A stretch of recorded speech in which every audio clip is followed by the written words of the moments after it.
Exploring Kant's philosophy, criticisms, ethics, and freedom. Kant's distinction has faced various criticisms from later philosophers. Criticism. Hegel criticized Kant's concept of noumena as incoherent, arguing that if noumena are completely unknowable, it is meaningless to speak of them. He believed reality can be fully understood through human reason and that any distinction between the real world and the world as we know it is unnecessary and misleading. Quote from Hegel. Kant supposes the in itself to be separable from its outward manifestations. This separation, however, is only a reflection of understanding in the finite mind, but it has no truth. Phenomenology of Spirit, 1807. Hegel contended that Kant's division introduces an artificial barrier to understanding that should be overcome by dialectical reasoning, allowing us to grasp reality as a unified whole.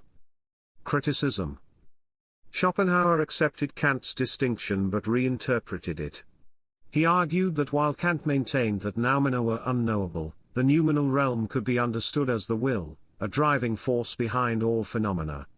Schopenhauer agreed with Kant that the world as we experience it is merely an appearance, but he posited that the underlying reality, noumenon, could be identified with will, a blind, striving force.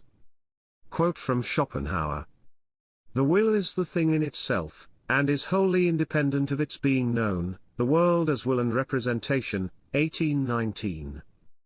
Schopenhauer's interpretation aims to bridge the gap between phenomena and noumena by associating the noumenal with the force of will rather than something entirely unknowable. Criticism. Nietzsche rejected Kant's rigid separation between phenomena and noumena, viewing the idea of an unknowable reality as a sign of weakness, and unwillingness to accept the world as it is. He preferred to focus on the phenomenal world of appearances, celebrating the richness of human experience and rejecting the need for a hidden, inaccessible reality. Quote from Nietzsche. Kant has introduced a new kind of a lie, which deceives and flatters the weak, with his noumenon and thing in itself, the will to power, 1888. Nietzsche saw Kant's noumenal realm as an abstract fantasy that distracted philosophers from the real, tangible world of human action, will, and creativity. Kant's distinction between phenomena and noumena is one of the most influential ideas in Western philosophy. It offers critical insight into the limits of human cognition, and the nature of reality. While Kant's critics have challenged the coherence and utility of the noumenal world, his distinction continues to shape contemporary discussions in philosophy, science, and ethics. Kant's phenomena-noumena distinction serves as a powerful reminder that while our understanding of the world is structured by human cognition, the true nature of reality may forever elude us, remaining a mystery beyond the reach of human understanding. Kant, I, 1781. Critique of Pure Reason, translated by Norman Kemp Smith. New York, St. Martin's Press. Hegel, G. W. F. 1807. Phenomenology of Spirit. Oxford University Press. Schopenhauer, A. 1819. The World as Will and Representation. Dover Publications. Nietzsche, F. 1888. The Will to Power. In the Critique of Practical Reason, Kant shifts his focus to ethics, addressing the question, how should we act? He introduces the concept of the categorical imperative, a universal moral law applicable to all rational beings, irrespective of personal desires or consequences. The categorical imperative is the central ethical principle in Kant's deontological moral philosophy, introduced in his 1785 work, Groundwork for the Metaphysics of Morals. Kant asserts that morality is rooted in rationality and is governed by absolute, universal moral laws, termed the categorical imperative. Unlike hypothetical imperatives, which are conditional and depend on personal desires, if you want X, you must do Y, the categorical imperative applies universally to all rational beings. Kant offers several formulations of the categorical imperative, of which three are most commonly referenced. The formula of universal law: act only according to that maxim by which you can at the same time will that it should become a universal law. The formula of humanity: act in such a way that you treat humanity, whether in your own person or in the person of any other, always at the same time as an end and never merely as a means. The formula of autonomy: act only so that your will can regard itself at the same time as making universal law through its maxims. The formula of universal law instructs individuals to act only according to that maxim whereby you can at the same time will that it should become a universal law. Kant, 1785. This formulation requires that, before taking any action, one must ask whether the principle behind the action could be applied universally without contradiction. The key is to assess if everyone could follow the same rule in similar circumstances. If the action leads to a logical contradiction or is self-defeating when universalized, it is deemed morally impermissible. Example: consider someone who borrows money with no intention of repaying it. If this action were universalized, i.e., if everyone could borrow money without repaying, the institution of lending would collapse, as no one would trust lenders anymore. Therefore, according to the categorical imperative, borrowing money without intent to repay is morally wrong. The formula of humanity states: act in such a way that you treat humanity, whether in your own person or in the person of any other, never merely as a means to an end, but always at the same time as an end. Kant, 1785. This formulation emphasizes the intrinsic value of human beings, asserting that people should not be exploited for selfish purposes but rather respected as autonomous agents with their own goals. Example: in a business context, if an employer manipulates employees solely for profit, disregarding their well-being and dignity, they are treating the workers merely as means to an end.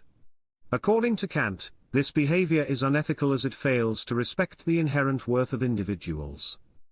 Kant's third formulation is: act according to maxims of a universally legislating member of a merely possible kingdom of ends. Kant, 1785. This conception requires individuals to act as if their actions were setting laws in an ideal moral community where everyone is treated as an autonomous individual with moral agency. It emphasizes that moral laws should be fair and respect the dignity of all. Example: a political leader making laws should consider not only their own power or interests but also the effects on all citizens, acting as if each person is equally deserving of respect and autonomy. Kant's categorical imperative can serve as a valuable guide for ethical decision-making in daily life by helping individuals evaluate the morality of their actions through a rational lens. Honesty, before lying. Kant's principle prompts the question: what if everyone lied? If lying were universal, trust would break down, rendering communication and cooperation impossible. Thus, the categorical imperative advocates for honesty as a moral duty.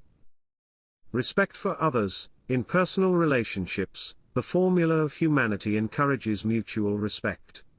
Using others merely to fulfill selfish desires, for example, manipulating someone for emotional or financial gain, violates Kant's ethical framework by failing to treat that person as an end in themselves. Professional integrity. In the workplace, when considering whether to cut corners or exploit loopholes for short-term gain, Kantian ethics encourages professionals to consider the long-term implications and whether such behavior could be morally justified universally. For example, a doctor who ignores patient well-being for financial benefit would violate the categorical imperative. Despite its influence, Kant's categorical imperative has faced several critiques. Critics argue that Kant's moral law is overly rigid and fails to address complex ethical dilemmas. Jean-Paul Sartre, for instance, critiques Kantian ethics in scenarios where two moral obligations collide. For example, if a person is hiding Jews during World War II and Nazis come asking if there are any inside, should they lie to save lives or tell the truth? The strict application of Kant's principle might suggest that lying is always wrong, even in such dire circumstances. Critics argue that moral philosophy must allow for exceptions or contextual judgment. David Hume contended that morality is not solely based on rationality, but is also deeply rooted in emotions and feelings. He believed Kant overemphasized reason at the expense of compassion and empathy. For Hume, Emotions are essential in motivating moral behavior, making Kant's theory appear cold and detached. John Stuart Mill, a proponent of utilitarianism, criticized Kant for ignoring the consequences of actions. Utilitarians argue that the morality of an action is determined by its outcomes, specifically, whether it promotes the greatest happiness for the greatest number. In contrast, Kantian ethics insists on following moral rules regardless of their consequences. For instance, lying to save a life would be permissible for a utilitarian but not under the categorical imperative, which prioritizes duty over outcomes. Kant's categorical imperative provides a powerful framework for ethical decision-making grounded in universal moral principles. It insists that actions should be guided by maxims applicable universally while emphasizing the inherent dignity of all individuals. Nevertheless, critics challenge its inflexibility, the exclusion of emotions in moral judgment, and its disregard for consequences. Despite these critiques, Kant's philosophy remains foundational in modern ethical discussions and continues to influence fields such as law, human rights, and professional ethics. Immanuel Kant's philosophical conception of freedom and autonomy is a central theme in his ethical writings, particularly in the Groundwork for the Metaphysics of Morals, 1785, and the Critique of Practical Reason, 1788. For Kant, true freedom is not merely the absence of external constraints but the capacity for rational self-determination in accordance with moral law. This notion is intricately connected to his idea of autonomy, which refers to the self-legislation of rational agents acting according to their own moral principles rather than being controlled by external influences or mere inclinations. Kant's ideas on freedom and autonomy form the foundation of his moral philosophy, emphasizing that moral duties arise from the rational will of autonomous individuals. 1. Empirical freedom, negative freedom. This refers to the absence of external constraints or interference. A person is free if they can act without coercion.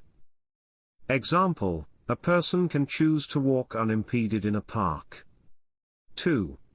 Transcendental freedom, positive freedom. This is the more significant form of freedom for Kant, representing the ability to act according to moral laws determined by reason, independent of desires or external pressures. Example, choosing to follow moral principles, such as honesty, despite personal desires to cheat for personal gain, illustrates transcendental freedom. Example. Consider someone deciding whether to cheat on an exam. Empirical freedom suggests that if no one is forcing them to cheat, they are free to make that choice.